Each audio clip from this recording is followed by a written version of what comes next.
நீங்கள் முதல்வராய் வருவீர்கள். இது தீர்க்கதரிசனமான வார்த்தை. தேவன் உங்களை ஆசீர்வதிப்பார். இந்த தமிழகத்துக்கு ஒரு பெரிய காவலாய் அவர் ஒரு காரியத்தை மக்களே உங்களுக்கு சொல்லுகிறேன். அவர் முதல்வர் மாத்திரம் அல்ல, தமிழகத்தை நிரந்தரமாய் ஆள போகிற ஒரு மாபெரும் முதல்வராய். அவருக்கு சின்ன வயது, இன்னும் எத்தனையோ ஆண்டுகளாய் ஆள போகிறார். அதற்கு நாங்கள் கிறிஸ்தவர்களாய் எல்லா கூட்டமைப்பும் வந்திருக்கிறோம். இன்னும் நிறைய கூட்டமைப்புகளை உங்கள் பக்கம் கொண்டு வரும். ஏன் தெரியுமா? நீங்க ஆள பிறந்தவர்கள், நீங்க ஆள போறீங்க, நிச்சயமாய் ஆள்வீர்கள் என்று மனதார வாழ்த்துகிறேன். மத்தேயு 5ஆம் அதிகாரம் 13ஆம் வசனம்.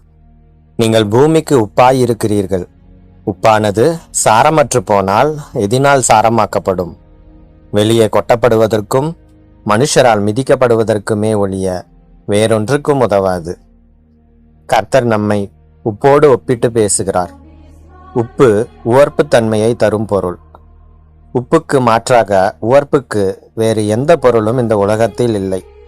உவர்ப்பு சுவை வேண்டுமென்றால் முதலும் கடைசியுமான தேர்வு உப்பு மட்டுமே. வேற எந்த சுவையோடும் உவர்ப்பை கூட்ட வேண்டுமென்றால் உப்பை பயன்படுத்தி கூட்ட முடியும். ஆனால் உப்பே உவர்ப்பற்று போனால் உப்புக்கு உவர்ப்பு சேர்க்க வேற எந்த வழியும் இல்லை.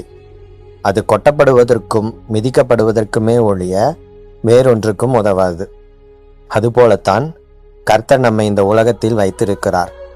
இந்த உலகத்தில் தேவனுடைய சித்தத்தையும் நீதியையும் செய்ய நாமே முதலும் கடைசியுமானவர்கள். நாமே தேவ சித்தத்தை அறியாதவர்களாக நீதியை நடப்பிக்காதவர்களாக காணப்படுவோமானால் நமக்கு அதை கற்பிக்க வேறு வழி எதுவும் இல்லை.